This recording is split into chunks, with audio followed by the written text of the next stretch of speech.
नमस्कार, स्वागत है आपका द आर्क न्यूज में। एक तरफ भारत के प्रधानमंत्री माननीय नरेंद्र मोदी और उत्तर प्रदेश के सीएम योगी आदित्यनाथ भारत की जनता को कोरोना संक्रमण से बचाने के वादे करते हैं, यकीन दिलाते हैं कि कोरोना संक्रमण से भारत की जनता को बचाएंगे, भारत की जनता के लिए कुछ सक्षम कदम उठाएंगे।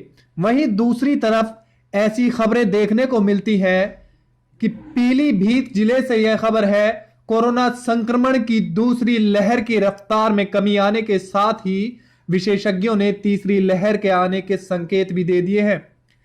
तीसरी लहर की महामारी से लड़ने के लिए सरकारी इंतजाम के नाम पर 6 बाल रोग विशेषज्ञ और जिले में मुख्यालय समेत 4 सीएचसी पीएचसी को मिलकर 110 बेड का वार्ड तैयार कराया जा रहा है। फिलहाल मौजूदा इंतजाम यही है, जबकि 0 से 10 साल के बच्चों की संख्या 6.40 लाख है।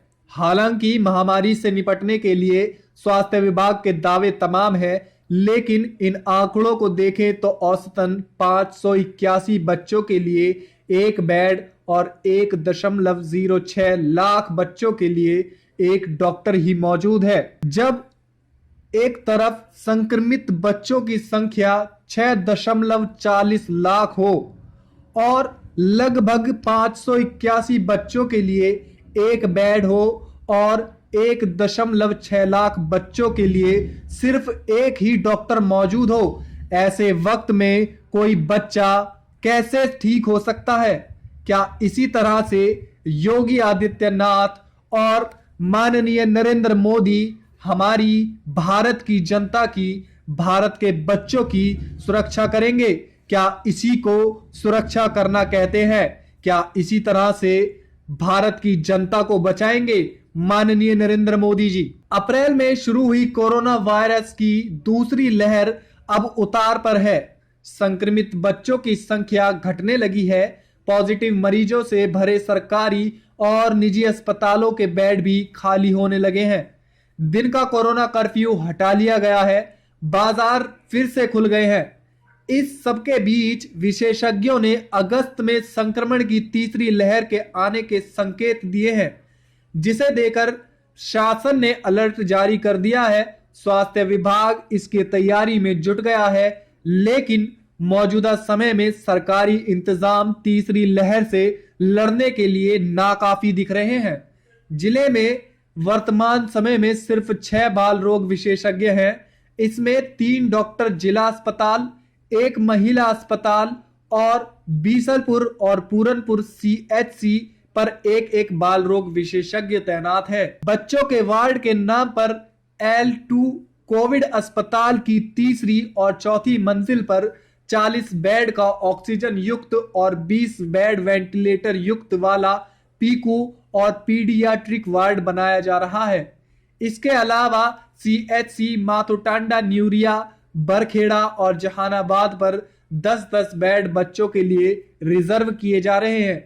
हालांकि यह वार्ड अभी तक तैयार नहीं हो सके हैं, जबकि अगस्त में आने का अंदेशा जताया जा रहा है। ऐसे में 6.40 लाख बच्चों को कवर करने के लिए सरकारी इंतजाम नाकाफी हो सकते हैं। अगर स्थिति बिगड़ी तो अप्रैल और मई के जैसे हालात बन सकते हैं। बच्चों में कोरोना वायरस बड़ी संख्या में फैल सकता है। जिला अस्पताल में 6 बेड, वह भी ऑक्सीजन युक्त नहीं है। जिला अस्पताल में बच्चों के लिए 6 बेड का पीडियाट्रिक वार्ड बना हुआ है, जो कि ऑक्सीजन युक्त नहीं है। जरूरत पड़ने पर ऑक्सीजन सिलेंडर की आवश्यकता पड़ती है। इसके अलावा कई सामान्य वार्डों में भी सेंट्रल पाइपलाइन की व्यवस्था नहीं है। महिला अस्पताल के एसएनसीयू वार्ड में तो वेंटिलेटर ही नहीं है। अगर स्थिति बिगड़ी तो स्वास्थ्य विभाग एसएनसीयू वार्ड को कोविड पीकू में तब्दील किया जाएगा, लेकिन वहां वर्तमान में सिर्फ 12 बेड मौजूद हैं, वह भी ऑक्सीजन युक्त नहीं है। ऐसे में अगर ऑक्सीजन की जरूरत पड़ी तो क्या ऑक्सीजन का इंतजाम हो पाएगा? क्या योगी सरकार ने ऑक्सीजन का इंतजाम करने के लिए कोई कदम उठाया है? क्या सरकारी अस्पतालों तक ऑक्सीजन पहुंचाने के लिए योगी सरकार कोई काम कर रही है? तीसरी लहर को लेकर तैयारियां मुकाबिल कराई जा रही है। संसाधन और मानव संसाधन बढ़ाने पर जोर है। शासन के निर्देश पर ही काम किया जा रहा है। डॉक्टर कम है, इसलिए डॉक्टरों को चिन्हित कर उनकी ट्रेनिंग कराई जा रही है, जो आगे जिले के अन्य डॉक्टरों को ट्रेनिंग देंगे।